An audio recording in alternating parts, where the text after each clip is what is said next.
Voilà, chers amis chrétiens, bienvenue sur ma chaîne YouTube et merci pour votre fidélité, bien qu'il y en ait de moins en moins de chrétiens qui me suivent, mais bon, je persévère quand même.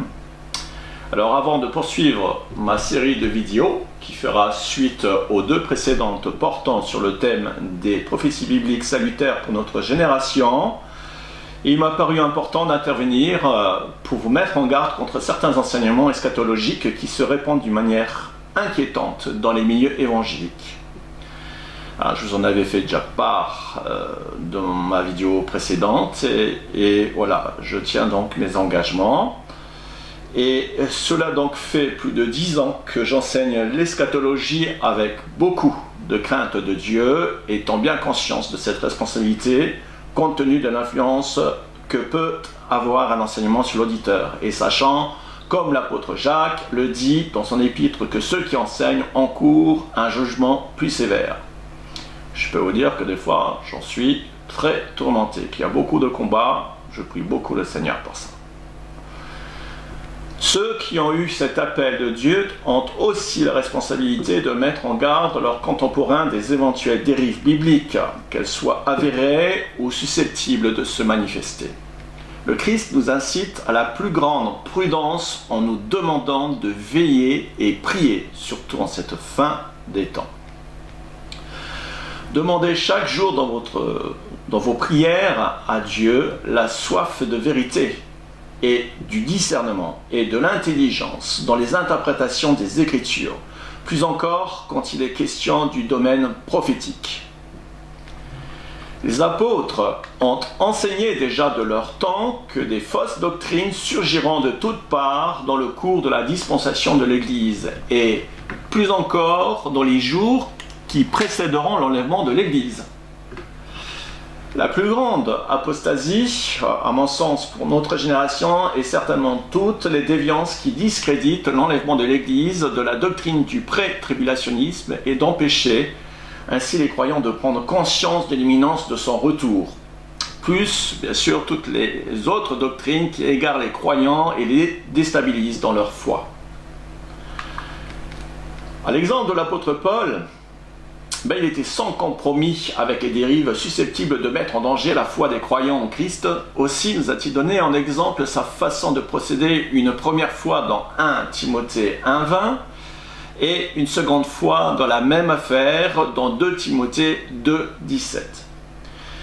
Il dénonça Hyménée et Philette, deux anciens de sa génération qui s'étaient détournés de la vérité, disant que la résurrection était déjà arrivée et qui avait pour conséquence de renverser la foi de quelques-uns. Les apôtres ont tous prédit que cette fin de dispensation serait caractérisée par l'apostasie dans les jours qui précéderont l'avènement du Seigneur pour son Église, en disant expressément que les hommes ne supporteront pas la saine doctrine, mais ayant la démangeaison d'entendre des choses agréables, ils se tourneront et se donneront une foule de docteurs selon leurs propres désirs, en se détournant l'oreille de la vérité. Jésus lui-même nous incite à la plus grande vigilance, implicitement en tant que dernière génération, ayant prédit que les jours qui précéderont sa venue ressembleraient à ceux de l'époque de Noé, une génération insouciante, indifférente et incrédule des prophéties qui annonçaient le déluge jusqu'au jour où tous ont été soudainement pris au dépourvu. Et il en sera de même pour la dernière génération, concernée par son retour qui sera pris à l'improviste par les différentes étapes du jour de l'Éternel. Or, nous avons vu dans les précédentes vidéos que non seulement nous sommes cette dernière génération, mais bien plus nous sommes à la toute fin de cette dispensation de l'Église qui doit s'achever par l'enlèvement de l'Église. C'est le seul moyen de salut que Dieu a prévu et décrété pour soustraire les élus de Christ de cette dernière semaine de Daniel à venir, qui sera terrible, celle qui est ici, en rouge. Autrement dit, c'est la présence sur terre du Saint-Esprit au sein de l'Église dans cette dispensation qui retient les jugements divins réservés au temps marqué de Dieu pour juger le monde. À l'instant même où l'Église de Christ sera enlevée de cette terre, alors commenceront aussitôt les 12 étapes du jour d'Éternel, successivement, les unes après les autres, dont la première étape concerne le chaos mondial prophétisé par Paul dans 1 Thessaloniciens 5, verset 3. Cette ruine soudaine mondiale dont personne échappera sera provoquée par la disparition de l'Église qui sera enlevée à l'heure où sonnera la première trompette de Dieu pour les morts en Christ et au second son de la trompette de Dieu pour les vivants élus de Christ. Comme vu dans la vidéo précédente. Comment je puis affirmer de telles choses? Eh bien, pour ces explications, donc, et je vous renvoie à mes 2 précédentes vidéos dont je me suis efforcé à détailler et à expliquer ce fameux tableau et le précédent. Voilà. J'aimerais venir maintenant à la raison pour laquelle je voulais faire cette vidéo concernant la mise en garde de certaines interprétations de prophéties bibliques qui sont, à mon sens, très nuisibles pour ceux qui sont comme moi, dans l'attente imminente de l'enlèvement de l'Église. Depuis novembre environ, j'ai été sollicité par plusieurs amis chrétiens pour avoir mon avis concernant certaines vidéos qui annoncent le retour de Jésus en 2023.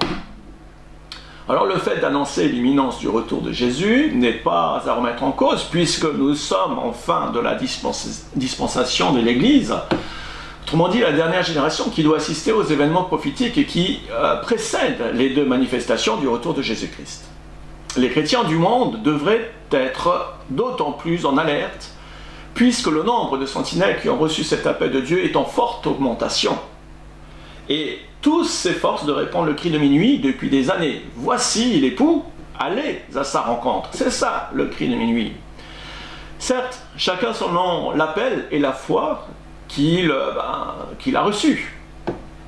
En effet, les signes précurseurs et indices prophétiques de son retour sont de plus en plus nombreux et justifient par là amplement le cri de minuit, pour un peu que l'on ait des yeux pour voir et des oreilles pour entendre ce que l'esprit prophétique nous révèle jour après jour.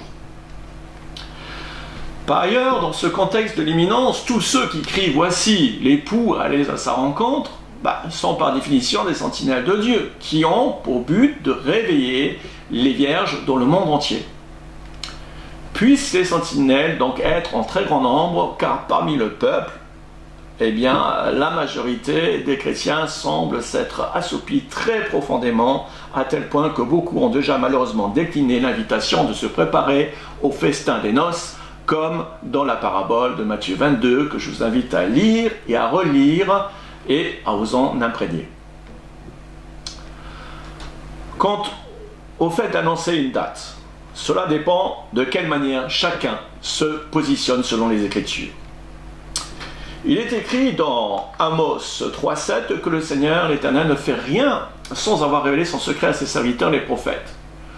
Pour ma part, je m'efforce de prendre à la lettre ce verset. Or, considérez ceci, que si un père de famille était averti à quelle veille de la nuit le larron viendra, il veillerait et ne laisserait pas percer sa maison. Dieu prend plaisir de révéler ses secrets à ceux qui le cherchent vraiment, avec cœur. Et dans mes recherches, j'en suis venu à la conclusion qu'il s'impose qu'il y a de nombreux indices qui pointent pour un enlèvement cette année, ou à défaut, dans les 3 ans qui viennent, mais qui n'ont rien à voir avec ces vidéos que nous allons voir, qui sont remplies d'erreurs et de tromperies. Quoi qu'il en soit, quand il y a une estimation de date, la prudence est de mise. Il faut la considérer comme une alerte sérieuse selon le discernement que chacun est appelé à exercer pour peser le pour et le contre en gardant en mémoire l'expérience de toutes ces années passées. Il y a eu en effet de très nombreuses alertes justifiées depuis 2015, mais qui n'ont pas abouti encore à la venue de l'époux, car de toute évidence, elle faisait partie dans la continuité du processus de réveil des vierges, et il en sera d'ailleurs ainsi jusqu'au moment où Dieu en aura fini son tri entre les folles et les vierges. Ce n'est donc pas parce que les sentinelles ont crié et que l'époux n'est pas encore revenu qu'il faut en tirer des conclusions fausses, comme quelques-uns s'empressent à le faire en remettant en cause le seul réveil biblique prophétisé de la fin de cette dispensation, celui des vierges de la parabole de Matthieu 25. Ne vous laissez pas abuser et déstabiliser par les moqueurs, car l'apôtre Pierre l'a aussi prédit en disant « Sachant avant tout que dans les derniers jours, il viendra des moqueurs avec leur raillerie, marchant selon leur propre convoitise et disant « Où est la promesse de son avènement ?» En plus, c'est vraiment écrit, quoi. Donc, les chrétiens qui connaissent la Bible devraient le savoir, ça. Alors, si les chrétiens de Christ répandent le cri de la venue imminente de l'époux depuis les premiers signes de la dernière génération du figuier, et plus encore depuis 10 ans, cela nous devrait d'autant plus nous alerter sur le fait que nous sommes encore plus près du dénouement que l'on était en 2015, par exemple. Alors oui, 2023 est une année plus que propice à l'enlèvement de l'Église qui doit précéder la dernière semaine de Daniel. Mais que cela ne vous empêche pas de reconstituer autant de réserves d'huile que nécessaire pour attendre le temps qu'il faudra, l'année prochaine ou même dans 2 à 3 ans si ce n'est pas cette année. Ce que je veux dire, nous ne pouvons pas ignorer toutes ces années passées d'attente, car ce qui importe, après tout, c'est de tenir et de persévérer jusqu'au bout et d'insister au moins autant que le principe de précaution que la très forte probabilité de sa venue pour cette année. Ceci étant dit, maintenant, pour revenir à cette vidéo et les autres qui vont dans le même sens, que je sois convaincu que le Seigneur peut se servir de telles sentinelles pour tenter de réveiller une catégorie de chrétiens qui ont été malheureusement victimes de fausses doctrines, il nous incombe à tous de faire preuve de discernement et d'être sur nos gardes contre les mauvaises interprétations prophétiques. Les vidéos que nous allons passer en revue, toutes leurs interprétations sont fondées sur la doctrine des post-tribeurs. Autrement dit, ils croient un enlèvement à la fin de la tribulation, plus précisément à la fin de la 7e trompette. Et toutes leurs interprétations des prophéties vont forcément dans ce sens à tel point qu'il y a des incohérences, vraiment, qui causent de grandes confusions parmi les chrétiens qui manquent de base en eschatologie. C'est la raison pour laquelle, dans mes 2 vidéos précédentes, j'ai été conduit à reprendre les bases en vous expliquant de quelle façon je suis parvenu à reconstituer cette fresque chronologique pour avoir une vue d'ensemble rapide des événements prophétiques dans l'ordre de leur accomplissement. En plus, bien sûr, de la doctrine du pré-tribulationnisme qui a été traitée encore dans la vidéo précédente, qui est importante. Alors l'assimilation de ces 5 éléments essentiels, j'insiste, mais c'est important, permet d'avoir des bases solides en eschatologie pour comprendre les différentes étapes du jour de l'Éternel et d'avoir donc un aperçu détaillé de la chronologie des événements prophétiques. Je vous encourage vraiment de vous accorder du temps pour les assimiler. Concernant ces vidéos de la fin des temps, de par l'auteur qui est un croyant, en tout cas a priori, même très certainement, puisque maintenant, à force d'avoir vu ces vidéos, j'en suis plus que persuadé, qui est post-tribeur. C'est un post-tribeur, c'est-à-dire qui croit à la doctrine post-tribulationniste, qui vous propose sa vision de l'eschatologie sous le couvert de l'anonymat. La première remarque qui m'a frappé est: pourquoi cache-t-il son identité? De quoi a-t-il peur? Des tribulations, des oppositions, d'être traité de faux prophète, comme je l'ai été de très nombreuses fois, ou d'avoir sa réputation jetée en proie aux calomniateurs des réseaux sociaux? En tout cas, l'apôtre Pierre nous dit que c'est une grâce que de supporter les afflictions par motif de conscience envers Dieu, quand on souffre injustement. Et si quelqu'un souffre comme chrétien, qu'il n'ait point honte, et que plutôt il glorifie Dieu à cause de son nom. Et je m'interpelle, si donc il a reçu l'appel au ministère en tant que sentinelle, pourquoi ne s'exprime-t-il pas à découvert? Ou à défaut, pourquoi ne donne-t-il pas son identité? Cela ne nous choque-t-il pas?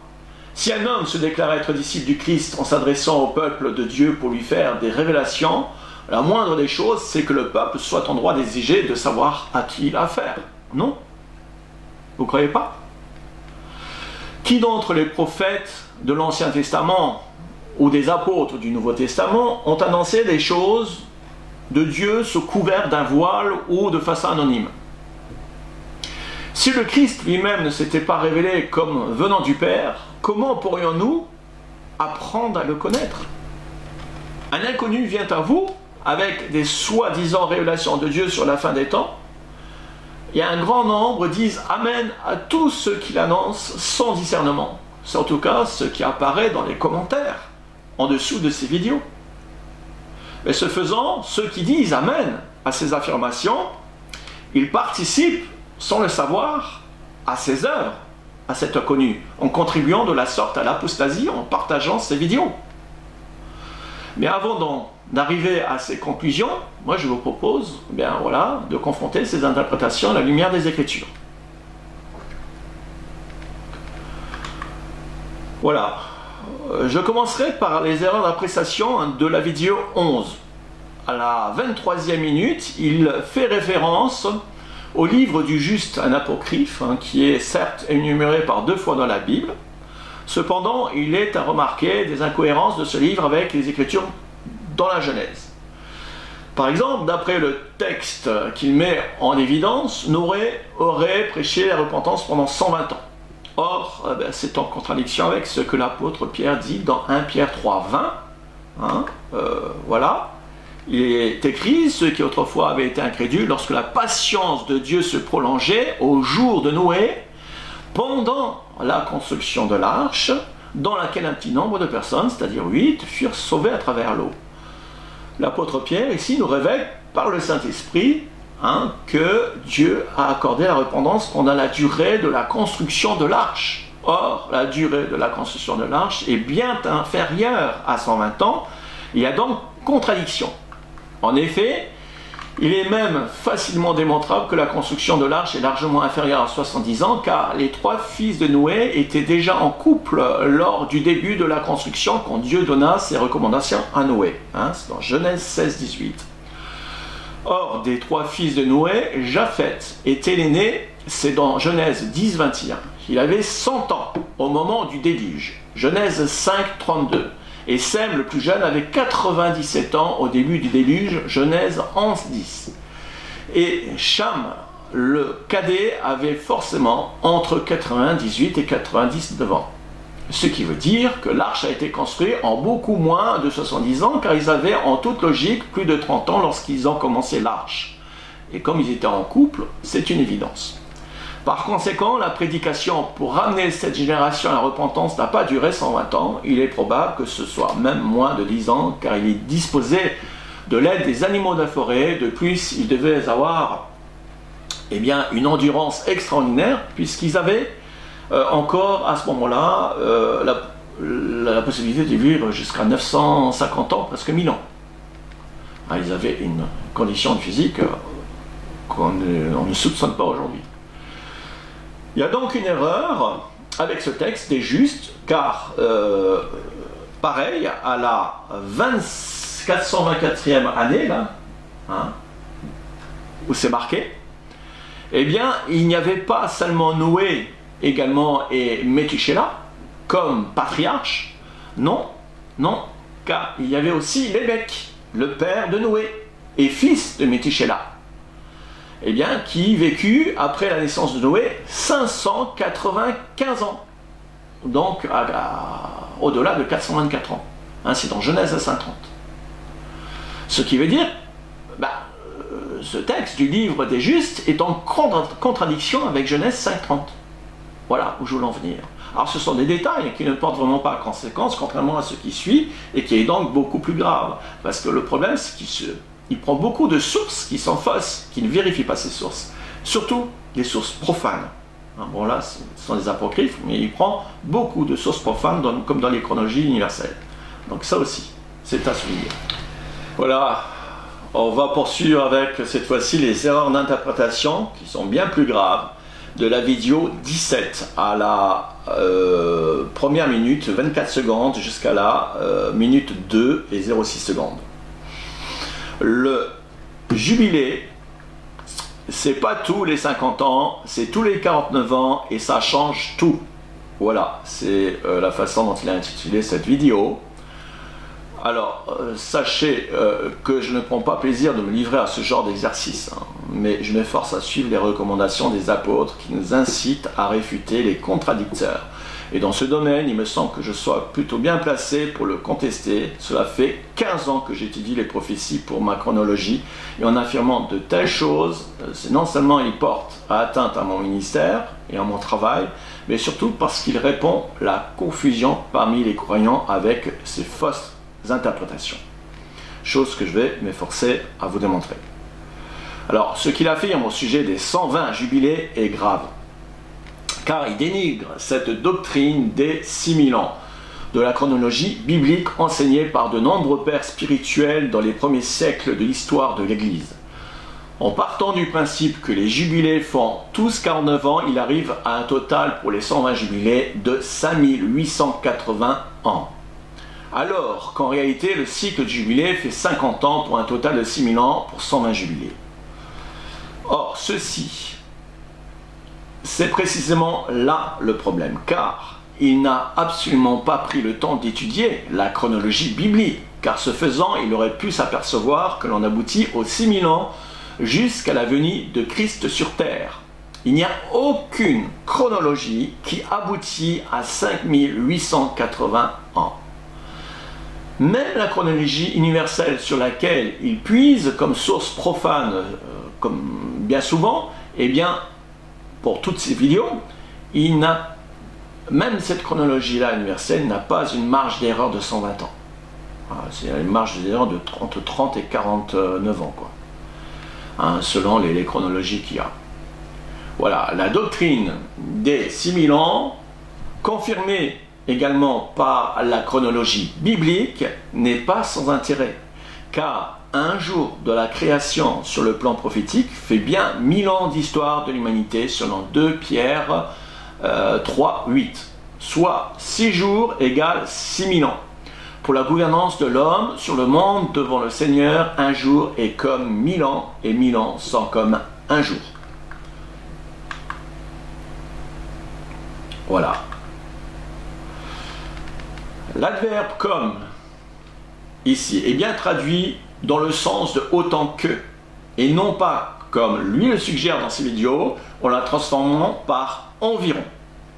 Cela est d'autant plus une évidence, car le royaume de Dieu sera établi lors du retour triomphant de Christ sur terre, et ce sera durant le millénium, un terme qui signifie 1000 années. C'est le temps alloué à la 7e dispensation, celle du royaume de Dieu sur cette terre selon Apocalypse 20. Ce n'est donc pas approximatif, mais bien précisément 1000 ans, qui correspond également au grand Shabbat du 7e jour millénaire. Car Dieu a accompli son œuvre de la création en 6 jours, et le 7e, il se reposa en décrétant ce jour hebdomadaire, comme le jour de Sabbat. Si donc, sur le plan prophétique, le 7e jour de la semaine correspond au millénium, alors les 6 premiers font également 1000 ans. Chacun soit 6000 ans au total pour les 6 jours, les 6 premiers jours. Hein, c'est 6 jours prophétiques qui font 1000 ans chacun. Hein, Dieu bénit le 7e jour et le sanctifia parce que ce jour il se reposa de toute son œuvre, il avait créé en la faisant.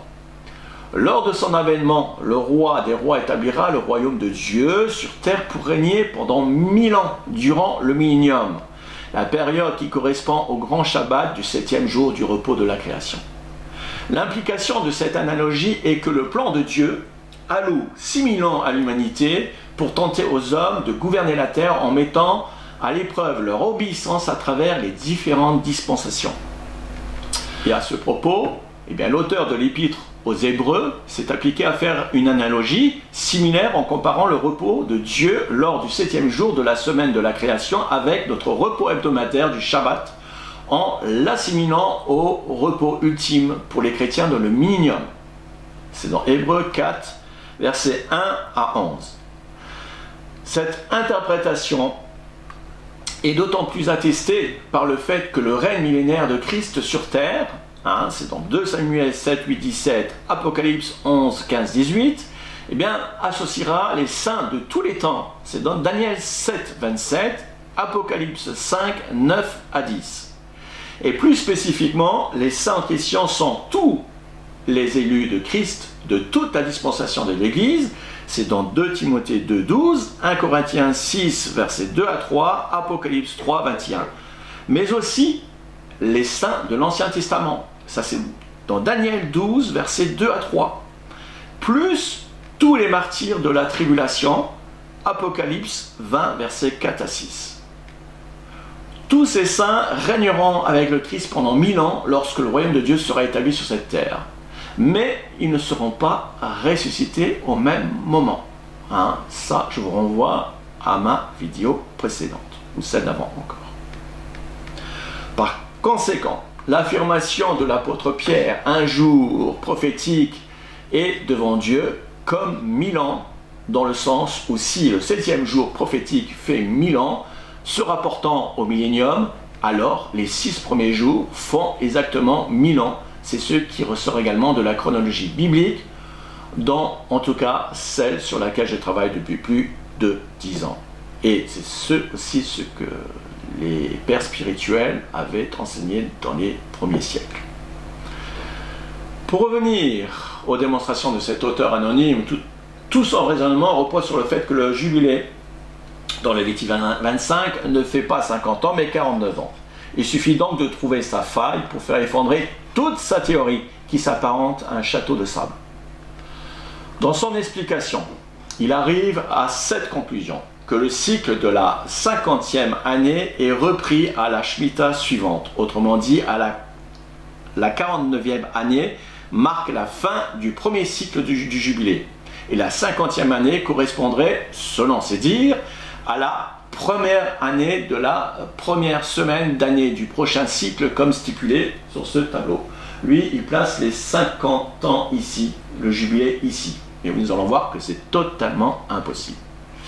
Il en a tiré les conclusions sur la base du livre certainement apocryphe des jubilés, dans la façon qu'il a été pensé et écrit par son auteur, mais qui de toute évidence n'a pas été inspiré par le Saint-Esprit en raison des nombreuses contradictions avec les livres du canon biblique.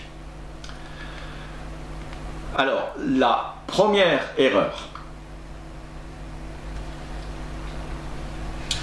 Le cycle des jubilés de 49 ans est en contradiction avec le fait que le verset 10, confirmé au verset 11, indique explicitement par 2 fois que l'année du jubilé est la 50e année et donc ne peut pas être par définition la 49e année, comme il le prétend. Nous lisons, tu compteras aussi 7 semaines d'année, savoir 7 fois 7 ans et les jours de 7 semaines feront 49 ans. Puis tu feras sonner la trompette de jubilation le 10e jour du 7e mois, le jour, disais-je, des propitiations. Vous ferez sonner la trompette par tout votre pays. Et vous sanctifierez l'an 50e, et publierez la liberté dans le pays à tous ses habitants. Ce vous sera l'année du jubilé, et vous retournerez chacun en sa possession et chacun en sa famille. Cette 50e année vous sera l'année du jubilé. Vous ne sèmerez point et vous ne moissonnerez point ce que la terre rapportera d'elle-même. Et vous ne vendangerez point les fruits de la vigne non taillée, car c'est l'année du jubilé et elle vous sera sainte. Vous mangerez ce que les champs rapporteront cette année-là. Il n'y a pas de contradiction dans le dernier verset là. Vous mangerez ce que les champs rapporteront cette année-là. Pas de contradiction par rapport à ce que lui il dit. Il y a une contradiction par rapport au fait que la 50e année est déjà chère et qu'on ne doit pas semer, ni récolter, ni moissonner. C'est vrai, mais il n'y a pas, voilà, vous mangerez seulement ce que les champs rapporteront, c'est-à-dire tous les autres champs, les arbres fruitiers et tout ce qui vient de par la nature, mais pas ce qui est semé par l'homme. Voilà ce que ça veut dire. Hein, il ne l'a pas compris, ça. Deuxième erreur. Il part du principe que le cycle de Shemitah ne peut être interrompu en s'étillant sur les versets 20 à 22. Nous allons les lire. C'est important. Voilà. Si vous dites que mangerons-nous la 7e année, puisque nous ne sèmerons point et ne ferons point nos récoltes, je vous accorderai ma bénédiction la 6e année et elle donnera des produits pour 3 ans. Vous sèmerez la 8e année et vous mangerez de l'ancienne récolte jusqu'à la 9e année, jusqu'à la nouvelle récolte, vous mangerez de l'ancienne. Le cycle de la Shemitah, hein, cette Shemitah c'est 7 ans, hein, c'est un terme qui est utilisé par les Juifs, qui est en fait une semaine d'année complète. Hein. Car la 7e année de cette Shemitah, c'est une année shabbatique, ou sabbatique. C'est-à-dire qu'elle est en repos. La terre ne doit pas être travaillée ni moissonnée. Les champs et les vignes ne doivent pas être récoltés, contrairement aux 6 premières années. Ces règles des 3 ans sont applicables pour les cycles de Shemitah, c'est-à-dire les 3 ans, voilà, ce que pendant 3 ans, cette règle de 3 ans, eh bien, sont applicables pour les cycles de Shemitah qui ne sont pas concernés par l'année du jubilé, car l'année du jubilé est une année shabbatique, comme la 7e année de Shemitah. Explication, vous allez comprendre, hein, il suffit de bien suivre, c'est très important. Ce tableau qu'il a présenté est juste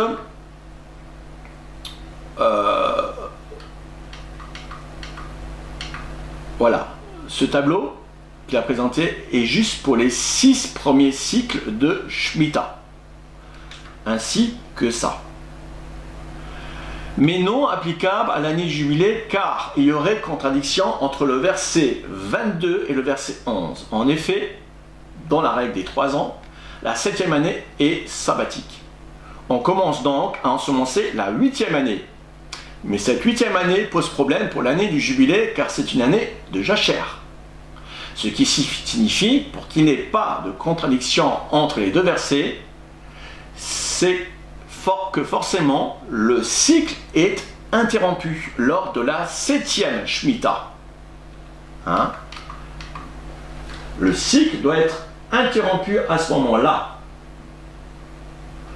La 8e année à chaque fois, eh bien, elle est ensemencée, hein, donc ici à chaque fois aussi. Mais s'il la met ici, eh bien, elle ne peut plus être ensemencée. Vous comprenez? Il y a contradiction entre les deux versets, hein, par son tableau là. Lors de la 7e Shemitah, car la 8e année est une année du jubilé, doit être sanctifiée comme le stipule le verset 11. Son tableau est donc totalement faux. Hein, ça c'est important. Voilà, il est faux ce tableau. Il y a une autre confirmation que la 8e année ne peut pas être une année du jubilé. Et là j'attire toute votre attention. Car la 50e année du jubilé est une année de jachère, d'accord? Autrement dit, la terre ne peut pas être cultivée au même titre que la 7e année de la Shemitah stipulée au verset 11. Or, si la 50e année devait, comme il le prétend, poursuivre sans interruption le cycle de la première année, hein, de la Shemitah suivante, c'est-à-dire que lui il la place ici, eh bien il est aussi en contradiction avec le verset 3. Oui, c'est très important. Le verset 3 dit la chose suivante: l'Éternel parla aussi à Moïse sur la montagne de Sinaï, ça c'est verset 1, en disant: parle aux enfants d'Israël et leur dit, quand vous serez rentrés au pays que je vous donne, la terre se reposera, ce sera un Shabbat à l'Éternel.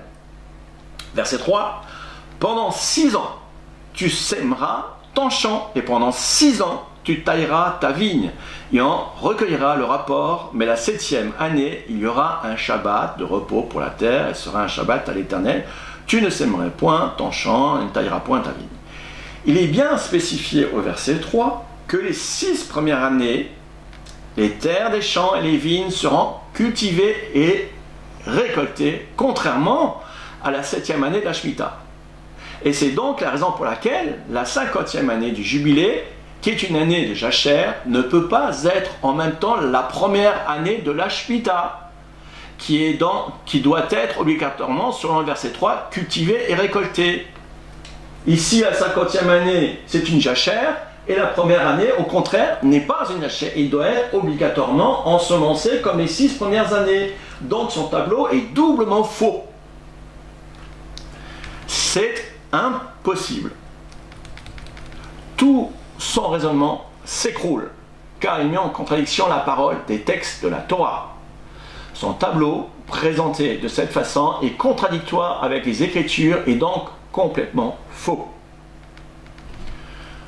Tout son raisonnement et ses démonstrations sur cette base s'effondrent, car le jubilé, ce n'est pas tous les 49 ans, mais bien tous les 50 ans, qui justifie par la même occasion toute la chronologie des 6000 ans.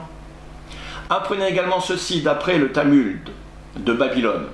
Le Yovel, autre nom pour le jubilé, ne peut être observé, car selon leur compréhension des Juifs, la condition implique que tout le peuple juif réside sur la terre d'Israël.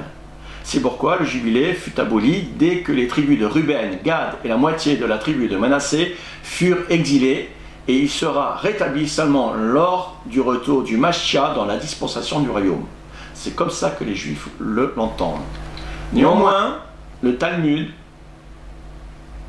précise la chose suivante. Il relate qu'au temps du deuxième temple, la 50e année était encore sanctifiée.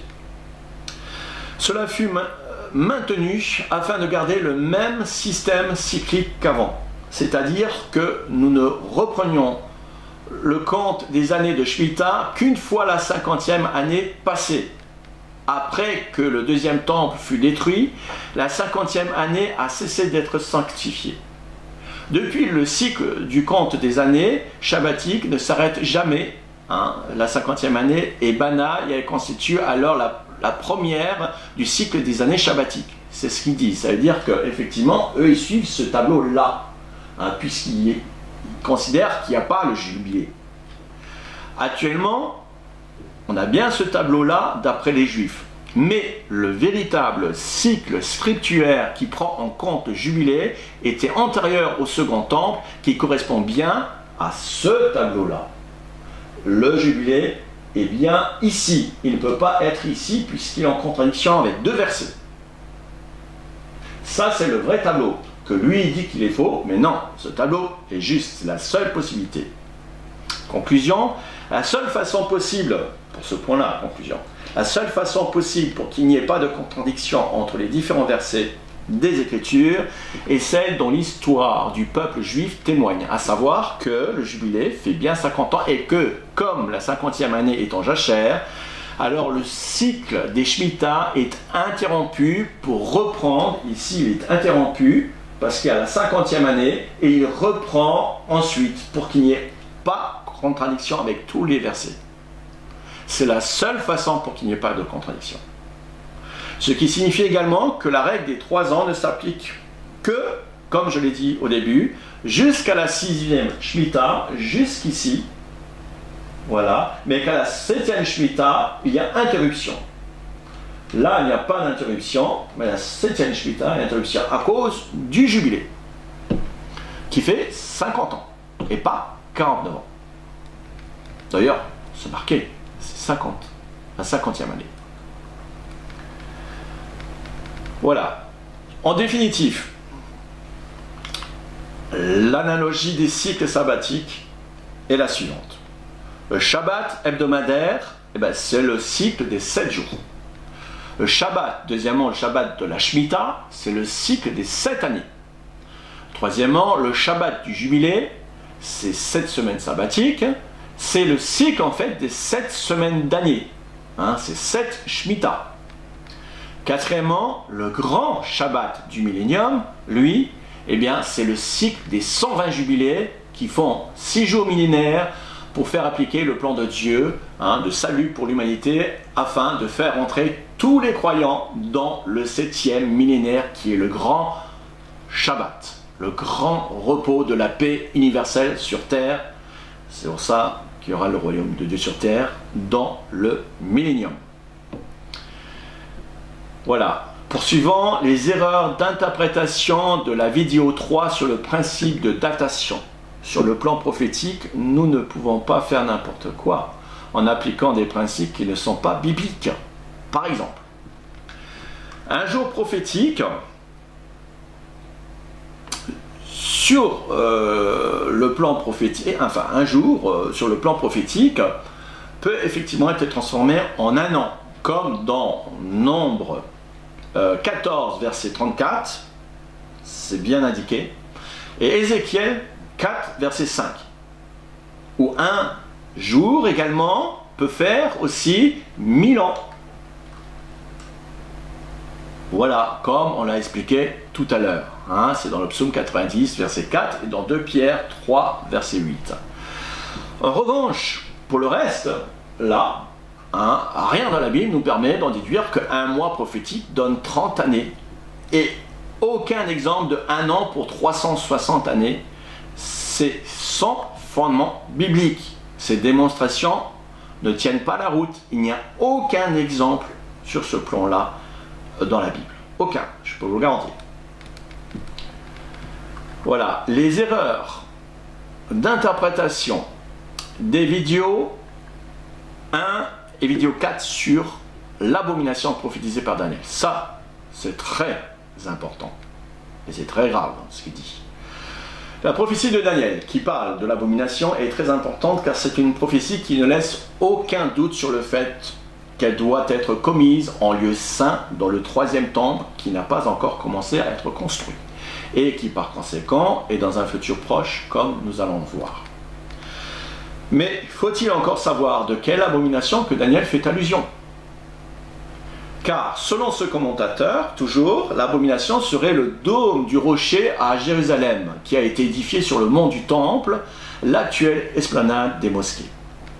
Et toujours selon son interprétation, cette abomination consisterait dans l'absolu que ce temple païen musulman a été édifié entre 688 et 691, à l'emplacement des 2 précédents temples de l'Éternel.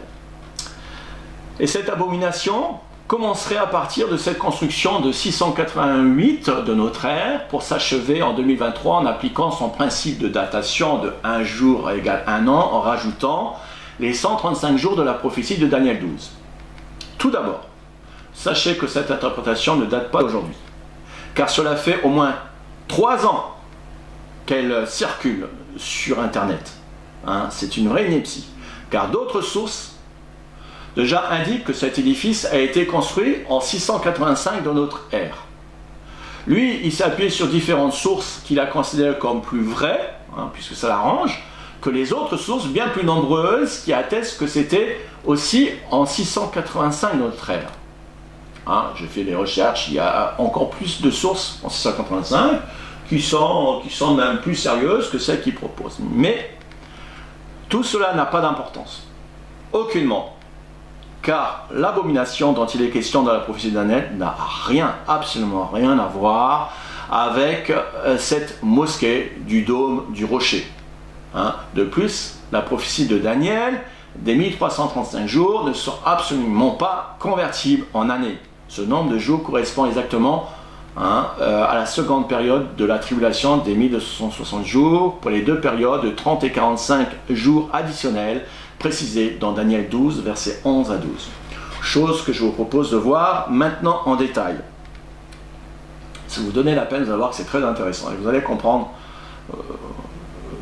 toutes ces choses. Tout d'abord, l'abomination de Daniel n'a rien à voir avec cette interprétation du dôme du rocher car elle est qualifiée d'un acte abominable qui doit être commis par le dévastateur de Daniel 9, 27, c'est-à-dire par l'Antichrist. Et cet acte est qualifié comme tel parce que c'est dans le lieu saint qui doit avoir lieu, c'est-à-dire dans le sanctuaire destiné à l'Éternel, hein, dans le 3e temple en l'occurrence qui doit venir.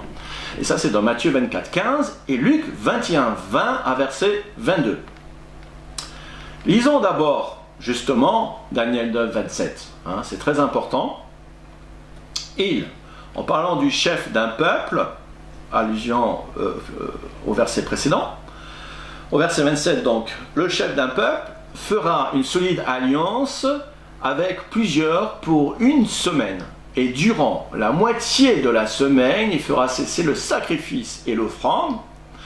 Le dévastateur commettra les choses les plus abominables jusqu'à ce que la ruine et ce qui a été résolu fonde sur le dévastateur. Alors, premièrement, il est question d'une alliance pour une semaine en rapport avec les 70 semaines de Daniel 9, 24 à 27, qui comporte 3 phases, comme maintenant vous le savez, dont la dernière, mentionnée au verset 27, qui doit précéder le retour de Christ sur terre, dont j'ai largement commenté dans mes vidéos. Et pour mieux comprendre l'importance de cette dernière semaine de Daniel, je vous renvoie à ma vidéo numéro 100, c'est très important. Cette dernière semaine de Daniel durera 7 ans et elle débutera, comme stipulé au verset 27, par une alliance de paix entre Israël et les Palestiniens. Et tout comme précisé à la moitié de cette semaine, le dévastateur qui est l'Antichrist rompra cette alliance en commettant l'abomination dont il est question, en faisant cesser le sacrifice et l'offrande des rituels juifs. Deuxièmement, puisque l'abomination est précédée par l'interruption des sacrifices et l'offrande, eh bien cela implique, comme je l'ai dit avant, que le troisième temple, en l'honneur de l'Éternel, sera à ce moment-là reconstruit. Car Jésus lui-même a précisé que cette abomination sera commise dans le lieu saint en Matthieu 24, 15. Alors que Daniel l'a prédit au milieu de la dernière semaine de Daniel en Daniel 9, 27. Quand Jésus parle de cette abomination de Daniel, on sait que Jésus parle de la moitié de la tribulation, puisque c'est dit par Daniel. Il faut lire, c'est juste, voilà, il faut juste suivre la chronologie. Ce texte prophétique de la dernière semaine de Daniel, 9-27, est à lire en parallèle avec Daniel 12. Ça, c'est très important. Et moi, Daniel, je regardais, voici 2 hommes se tenaient debout, l'un en deçà du bord du fleuve et l'autre au-delà du bord du fleuve. L'un d'eux dit à l'homme vêtu de lin, qui se tenait au-dessus des eaux du fleuve, « Quand sera la fin de ces terribles événements ?»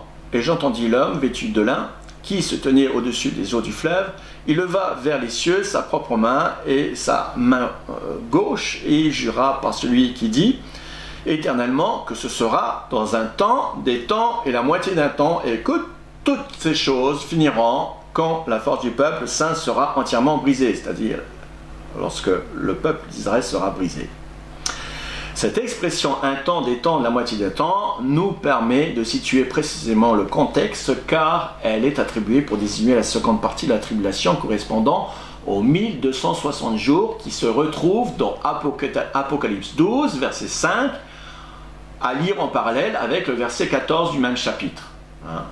Cette expression nous donne exactement la durée exacte, qui est 1260 jours. J'entendis, verset 8, j'entendis, mais je ne compris pas, et je dis, mon Seigneur, quelle sera l'issue de ces choses? Il répondit, va, Daniel, car ces paroles seront tenues secrètes et scellées jusqu'au temps de la fin. Donc, ça veut dire qu'au temps de la fin que nous sommes, ces paroles seront décellées, pour que nous les comprenions. Plusieurs seront purifiés, blanchis et épurés, les méchants feront le mal, et aucun des méchants ne comprendra, mais ceux qui auront de l'intelligence comprendront. Depuis le temps où cessera le sacrifice perpétuel, et où sera dressée l'abomination du dévastateur, tout ça c'est bien précisé, c'est la même expression que nous avons lue dans 9.27, Daniel 9.27, c'est donc la même abomination qui se déroulera au milieu de la semaine de Daniel en 9.27. On parle de la même chose. Eh bien, il y aura, à partir de ce moment-là, du début de cette abomination des 1260 jours, plus les 30, fait 1290 jours, il y aura bien 1290 jours. Heureux celui qui attendra après, qui arrivera même jusqu'à 1335 jours. D'abord, il y a question, dans la première partie du texte, d'un temps, des temps, la moitié des temps, qui correspond aux 1260 jours que nous avons dit, auquel il faut rajouter un mois embolismique de 30 jours, qui est rajouté à cette expression, et on mit donc 1260 jours pour faire au total 1290 jours dont il est question ici dans la deuxième partie du texte, qui correspond au temps que va durer cette abomination jusqu'à la purification du du lieu saint. Les 1335 jours nous informent qu'il y aura encore une période de 45 jours de plus jusqu'à la délivrance finale et la restauration du peuple juif après les 30 jours du verset 11. Et l'abomination en question sera commise au début de ces 1290 jours, au moment où il est écrit « cessera le sacrifice perpétuel », comme indiqué au verset 11. Tout comme nous l'avons lu précédemment dans Daniel 9, 27. C'est quand le dévastateur aura rompu l'alliance initiale à la moitié de la dernière semaine de Daniel. C'est-à-dire à la moitié des 7 ans que commencera cette abomination. Nous avons tous les indices, en mettant les textes ensemble, nous avons tout pour comprendre ces prophéties. Et comme les années bibliques sont de 360 jours par an, cela nous donne bien, 7 ans multipliés par 360, 2520 jours qui font 7 ans.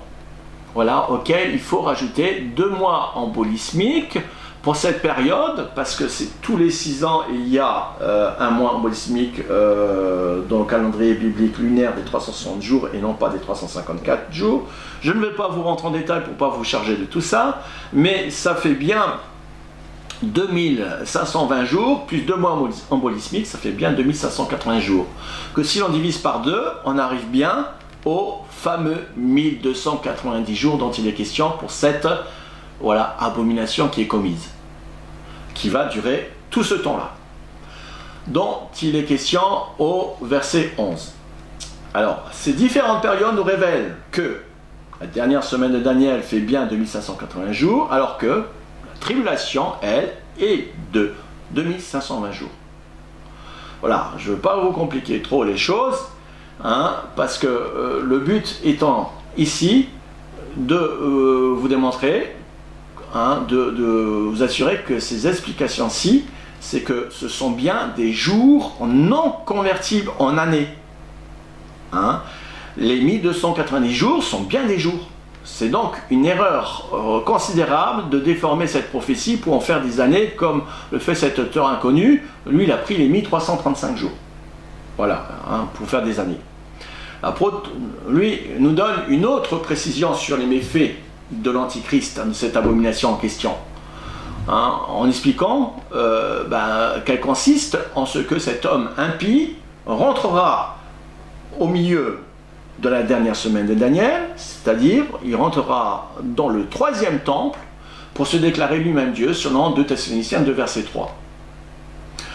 En conclusion de ce point, les 1335 jours ne sont pas des jours prophétiques convertibles, donc en année depuis l'édification du dôme du rocher pour arriver jusqu'à 2023, comme lui le fait, comme il le prétend. C'est une interprétation complètement loufoque et insensée. C'est du grand n'importe quoi. Bien sûr, le hasard fait qu'il arrive à 2023. Mais bon, c'est faux. C'est faux. En tout cas, sa démonstration est fausse. Il s'agit bien des jours qui correspondent à la période de la moitié de la dernière semaine d'année de 1290 jours plus 45 jours. Voilà. Prenons en référence les textes prophétiques pour comprendre la chronologie de la deuxième moitié de la dernière semaine de Daniel, Luc 21, qui nous confirme le contexte. Vous allez voir. Alors, on ne va pas le lire pour gagner du temps, mais je vais vous les commenter à chaque fois. Voilà. Les 3 textes que je vais commenter là, les 3 textes prophétiques que je vous laisse lire chez vous, sont à mettre en parallèle, car leur contexte indique qu'il s'agit de la seconde partie de la dernière semaine de Daniel. Le premier texte de Luc 21 situe le contexte des jours qui précèdent la fin des temps des nations. Or, les temps des nations ont commencé, comme nous le révèle le livre de Daniel, depuis le premier royaume universel du temps de Nebuchadnezzar qui a détruit Jérusalem, et le premier temple, tout en affligeant l'exil de Juda à Babylone, il y a environ 2500 ans. Et la prophétie de Daniel nous révèle que ces temps des nations s'achèveront quand la pierre prophétisée dans Daniel 2 se détachera de la montagne sans le secours d'aucune main, dans Daniel 2, 33 exactement, et verset 45. Et bien cette pierre symbolisée par la venue du Messie frappera les pieds de fer et d'argile de la statue qui représente tous les royaumes des temps des nations qui auront investi Israël. Et 10 doigts des 2 pieds constitués de fer et d'argile représentent le dernier royaume des temps des nations, qui est celui de la bête d'Apocalypse 13. C'est pourquoi Jésus a prophétisé que Jérusalem sera foulée aux pieds par les nations jusqu'au temps de son retour, c'est-à-dire jusque seront accomplis les temps des nations, c'est-à-dire jusqu'au temps de son retour. Dans le texte de Matthieu 24, 15 à 18, le contexte est clairement donné aussi par le verset 15, qui fait référence à l'abomination de Daniel 9, 27, et dans Daniel 12, 11. Or, Daniel 9, 27 stipule que cette abomination, commise par le dévastateur, l'Antichrist, se fera à la moitié de la dernière semaine. Donc, nous avons bien le contexte. Et Daniel 12 nous précise qu'au moment où sera commise cette abomination, il restera, à partir de ce moment-là, eh bien, il restera 1335 jours, jusqu'à l'instauration du royaume de Dieu sur terre pour les 1000 ans de paix universelle. Le contexte suivant, c'est dans Apocalypse 12.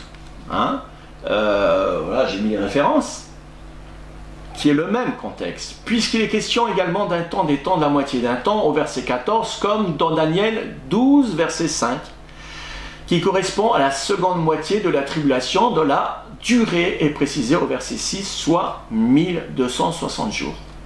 Et cela prouve d'une part que la femme en question est bien Israël, dont il est question ici. C'est bien Israël, c'est pas du tout l'Église en question. Vous voyez, quand on comprend les textes, quand on les met bien en parallèle, les textes qui sont bien à mettre en parallèle,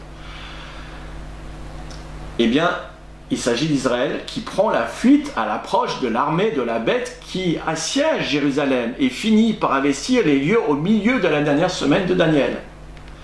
Maintenant que nous avons déterminé le contexte de ces 3 textes prophétiques qui coïncident entre eux, il en ressort la chronologie des événements suivants.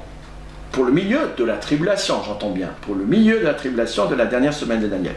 Premièrement, il y aura guerre dans le ciel entre les armées de l'archange Michaël, protecteur des enfants d'Israël, qui délogera et précipitera Satan et son armée de démons sur la terre. C'est en Apocalypse 7, 12. Et ça va se passer au milieu de la tribulation. Deuxièmement, dans le même temps, par l'entremise de l'Antichrist, qui est la bête, qui vient de la mer, et bien d'Apocalypse 13, le dragon qui fut précipité sur la terre s'en prendra à la femme qui est Israël pour faire rompre l'alliance de paix entre Israël et ses voisins mentionnés dans Daniel 9, 27. Troisièmement, la Judée et Jérusalem seront assiégées et c'est à ce moment-là que la femme d'Apocalypse 12, représentant en réalité le reste des 1/3 des Juifs mentionnés dans Zacharie 13, 9, qui prendra la fuite dans les montagnes et le désert. Voir aussi Osée 2,16. Quatrièmement, après quoi la bête et son armée investiront les lieux saints en entrant dans Jérusalem, et le 3e temple, récemment inauguré, il fera cesser, donc l'Antichrist fera cesser le sacrifice et l'offrande. Daniel 9, 27 et Daniel 12, 11. Et s'assoira dans le temple en blasphémant pour commettre l'abomination qui est stipulée dans 2 Thessaloniciens 2 verset 4 prophétisé par Paul, c'est-à-dire en se déclarant Dieu publiquement devant les caméras du monde entier. C'est ça l'abomination dont il est question dans la prophétie de Daniel 9, 27 et 12, 11, et qui n'a rien à voir, vous l'aurez maintenant je l'espère compris et assimilé, rien à voir avec cette abomination dont on lui parle, ça n'a rien à voir avec le puits du Nôme. Bien sûr que c'était l'abomination, mais ce n'est pas l'abomination de la prophétie de Daniel. Voilà, ça c'est très important. Continuons, si vous voulez bien, dans l'erreur, cette fois-ci, d'interprétation suivante dans la vidéo 16 qui parle de la 8e coupe. C'est dans la 8e minute 58 à la 10e minute 50 secondes. Voilà. Il fait référence, il met en parallèle 3 textes, voilà, qui n'ont rien à voir. Les 3 textes qu'il met en parallèle n'ont rien à voir entre eux, car les contextes sont très différents. En résumé, dans sa compréhension, la scène des 2 témoins d'Apocalypse 11, ici, évoquerait l'enlèvement de l'Église. Voilà. Par rapport au texte parallèle, au fait que c'est marqué son effet ici, dans Apocalypse 16. Une grande voix disait son effet, c'est-à-dire à la 7e trompette de la 7e coupe de colère de Dieu. C'est la séparation des boucs et des brebis dans Matthieu 25. Ça, c'est son interprétation. Alors, laissez-moi vous dire, c'est très affligeant de lire de telles choses. Car cela prouve qu'il n'a absolument rien compris aux prophéties. Faire autant d'amalgame revient très probablement du fait qu'il n'a pas compris l'importance de la dernière semaine de Daniel, qui sépare les 2 manifestations du retour de Jésus-Christ. C'est important d'avoir les bases en eschatologie pour comprendre les différentes étapes de l'Éternel.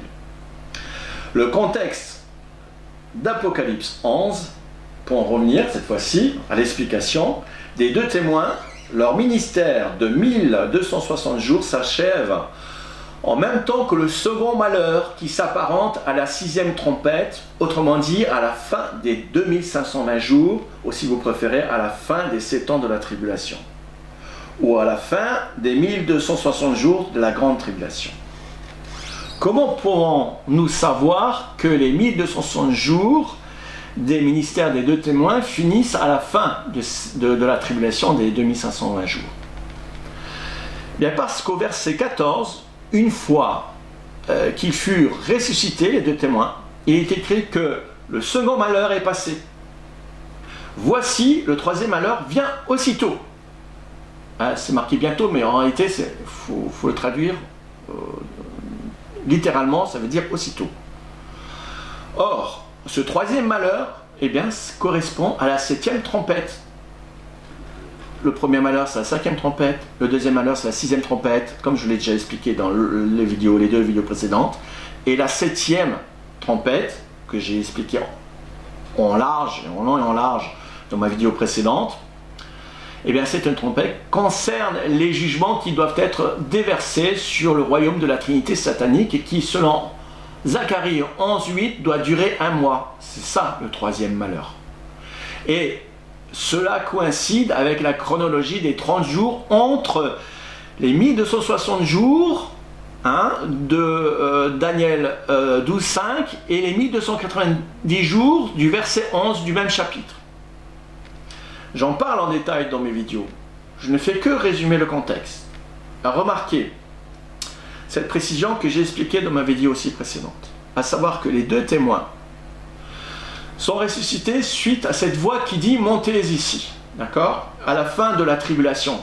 C'est donc la résurrection des prémices de la première résurrection d'Apocalypse 20, de tous ceux qui sont les martyrs de la tribulation qui aura lieu lors du retour de Christ sur terre. Alors que contrairement à la voix de Christ qui s'apparente à la trompette de Dieu, qui dit « monte ici » dans Apocalypse 4.1, n'a rien à voir, parce qu'elle préfigure l'enlèvement, car Jean est ravi en esprit de son vivant. Alors que ici, il est question de 2 morts qui ressuscitent, juste avant la grande première résurrection. Parce que là, on est à la fin de la 7e coupe, alors que Apocalypse 20, c'est quand Jésus va revenir sur terre. Donc c'est un prémisse là. Un prémisse, montez ici, ça annonce la résurrection, la première résurrection des justes. Voilà la différence. D'autant plus qu'Apocalypse 4, verset 1, le monte ici qui préfigure l'enlèvement, puisque Jean est ravi en esprit de son vivant, mais que la scène se passe aussi avant la tribulation qui commence en Apocalypse 6. Alors que là, on est en Apocalypse 16, vous voyez déjà, donc 11 et 16, ça veut dire on est à la fin, ici à la fin de la 6e trompette, ici à la fin de la 7e trompette. Ainsi, les textes prophétiques que cet auteur prend en parallèle pour justifier donc un enlèvement en Apocalypse 11 par les deux témoins qui se passent en fin de tribulation sont complètement inappropriés. Le second texte d'Apocalypse 16 se situe, lui, comme je vous l'ai expliqué, le contexte de la 7e trompette qui s'apparente au 3e malheur et qui contient les 7 coupes de colère que Dieu va déverser sur tous ceux qui ont fait allégeance au royaume de la bête. Et la 7e coupe de colère est le jugement de la Babylone politique et non la Babylone religieuse. Et ce n'est pas la 8e coupe de colère comme il le prétend, plus loin dans sa vidéo. Il n'y a pas de 8e coupe. Il n'y a que 7 coupes. Car la 7e coupe, qui est versée dans les airs, eh bien Dieu va envoyer une pluie d'énormes grêlons qui vont peser jusqu'à 50 kg pour détruire toutes les métropoles du monde et principalement le siège de l'ONU et toutes les institutions du nouvel ordre mondial, du système de la bête qui est la grande Babylone et qui va être tout de suite instaurée dès que l'Antichrist va faire son apparition, c'est-à-dire au début de la tribulation, et qui sera détruit tout à la fin, à la 7e coupe. Cette Babylone politique est la prostituée assise sur la bête et non celle qui est assise sur les eaux, à ne pas confondre, qui est la Babylone religieuse. Ne pas confondre, car cette dernière, la Babylone religieuse, a déjà été exterminée auparavant par les 10 rois et les 2 bêtes. C'est dans Apocalypse 17, 15 à 18, versets 15 à 18. Le 3e texte prophétique dont il mentionne, en parallèle avec les autres, eh bien, de Matthieu 25, il est en rapport avec une autre étape du jour de l'Éternel, après la bataille finale d'Armageddon. Pas Armageddon, après la bataille d'Armageddon. Lorsque le Messie dans Apocalypse 19 reviendra sur les chevaux avec son église enlevée 7 ans auparavant, et avec les anges qui ne sont eux pas sur des chevaux. C'est pour ça, là aussi c'est une preuve du pré-tribulationnisme. Quand Jésus à Apocalypse 19 dit qu'il sera sur un cheval et que tous ceux qui le suivent seront avec des chevaux, c'est l'église, c'est pas les anges ne sont pas sur des chevaux. Vous verrez ça nulle part dans la Bible. Et voilà, alors le roi Jésus-Christ établira son trône et fera venir devant lui, eh bien, quand il sera venu, il fera venir devant lui tous les survivants de la dernière semaine de Daniel pour les juger. Il procédera à ce moment-là à la séparation des brebis, qui sont les justes, pour avoir caché et subvenir aux besoins vitaux des juifs et chrétiens de la tribulation. Tandis que les boucs, qui sont les méchants, seront condamnés pour avoir maltraité ceux que Christ appelle ses frères. Écoutez bien cela maintenant.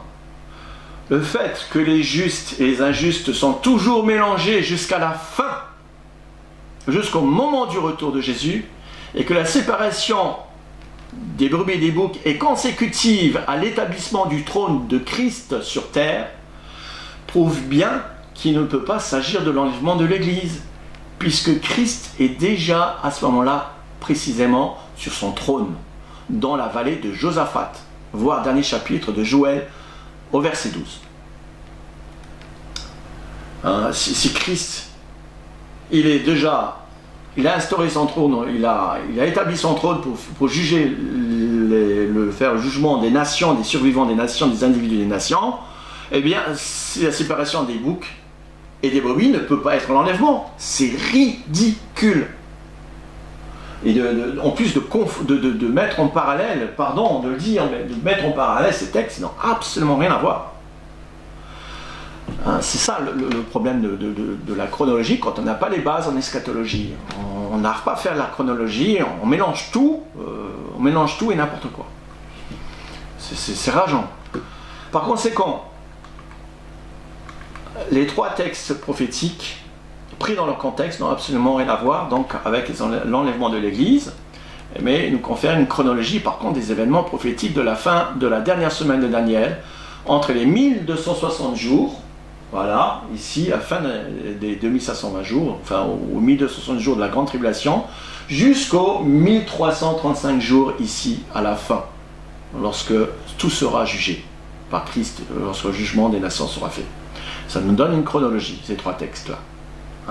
En passant par la 7e trompette également, qui est 1290 jours, C'est 1260 jours de la Grande Tribulation, fin des 1990 et fin des 1335 jours. Voilà, là on a une bonne chronologie des textes. Alors, voilà, j'en ai fini. Chers amis, frères et sœurs en Christ, très chers, eh bien, j'ai essayé de faire de mon mieux pour remplir ma mission de vous mettre en garde contre toutes ces vidéos qui se répandent dangereusement de façon à renverser sournoisement la foi de quelques-uns concernant l'enlèvement de l'Église, qui est la plus belle espérance de tous les temps. C'est pour ça que je me mets en colère. C'est tellement une belle espérance. Et quand on voit que cette doctrine du prétribulationnisme, elle a été saccagée et mise à sac et à terre, et vraiment c'est terrible. Je me suis efforcé de prendre quelques exemples, mais les erreurs sont tellement nombreuses, les interprétations si incohérentes et contradictoires entre les différents textes prophétiques que je me demande comment cette analogie de tout ce qu'il dit là, et ben, il peut en arriver à la conclusion du retour de Christ en 2023, en la situant à la 7e trompette. En effet, sachant qu'aucune coupe de colère n'a encore été versée, mais avant cela, ni aucune trompette n'a encore sonné, et même encore avant cela, aucun sceau n'a été ouvert. J'en veux pour preuve qu'il n'y a pas eu tous les cataclysmes des 6 premières trompettes, dont rien que la 6e annonce un tiers de morts sur toute l'humanité par cette seule trompette. D'autre part, avez-vous vu les 4 cavaliers de l'Apocalypse, ou les 2 témoins de l'Apocalypse, investis de la puissance de Dieu pour faire toutes sortes de miracles? Et qu'en est-il de l'Antichrist? S'est-il manifesté sur la scène internationale? Rien de tout cela n'est encore arrivé, alors comment donc a-t-il pu séduire à ce point autant de chrétiens avec plus de 400 000 vues dans ces vidéos, plus de 14 000 abonnés, hein, qui commentent et qui sont contents de le lire? Alors, encore une fois, je ne conteste pas le fait que Christ peut venir en 2023, mais lui, comment peut-il le dire, puisqu'il n'y a rien qui s'est passé encore avant? Il y a quelques mois depuis qu'il fait ses vidéos qu'il le dit, mais rien ne s'était passé avant. Il n'y a aucun sceau, aucune trompette. Comment les gens peuvent être aussi aveugles, aussi sourds, aussi, je ne sais pas, aussi ignorants des prophéties? C'est terrible. Alors encore une fois, je ne conteste pas le fait que l'époux peut se manifester cette année. Et je vous partagerai encore ce que j'ai reçu dans ce sens dans mes prochaines vidéos qui vont être exclusivement consacrées à cela. De cette façon, vous pourrez avoir un autre son de sentinelle, son de trompette, de sentinelle, et vous faire votre propre opinion sur la question de l'imminence. Mais au-delà du fait de cette question de date, encore une fois, le plus important en tant que croyant en Christ, c'est d'être trouvé digne par le Seigneur en s'appuyant constamment sur lui. Seul est de crier à Dieu en implorant sa grâce pour nous aider à surmonter nos faiblesses de notre misérable nature. Hein, que le Seigneur nous accorde la sagesse et le discernement pour nous aider à considérer avec sérieux toutes ces prophéties liées à la fin des temps, à cette fin de dispensation et de celles qui concernent notre génération. Que le Seigneur nous aide à maintenir notre réserve d'huile de façon d'en avoir suffisamment jusqu'à la fin. Et ce sera vraiment très dur si le Seigneur n'y en vient pas cette année. Je peux vous le dire, encore, même pour moi. Déjà cette année, c'était encore plus dur que les autres années qui étaient déjà dures. Je me demande comment je vais tenir. Plusieurs fois, j'ai demandé au Seigneur qu'il me prenne avec lui avant l'heure. Cette année, j'en pouvais plus. Plusieurs fois, j'ai demandé au Seigneur de me prendre. Je voulais mourir, plusieurs fois. Donc j'ai demandé que le Seigneur me prenne. Il n'a pas voulu, il m'a ressourcé, il m'a remis un peu d'aplomb, mais je peux vous dire que vraiment, oui, ce monde ne va plus. Et puis après, quand on prêche ce qui est prêché là, évidemment, les oppositions, le diable se déchaîne. Non, ben, je compte aussi sur vos prières pour cela. Et je crois et j'espère que le Seigneur va effectivement venir au 7e mois biblique de cette année. Hein, chose que j'essaierai de vous démontrer d'après ce que j'ai eu. Alors après, on peut se tromper d'1, 2, 3 années, mais vraiment, là j'ai vraiment des choses à vous partager. Alors j'espère que je vais réussir à faire mes vidéos dans les meilleures conditions possibles. Il m'en reste 1 mois et demi à peu près, donc je vais essayer de faire ça. Merci pour tout et à bientôt. Que le Seigneur vous garde, vous protège et vous fasse du bien. Amen.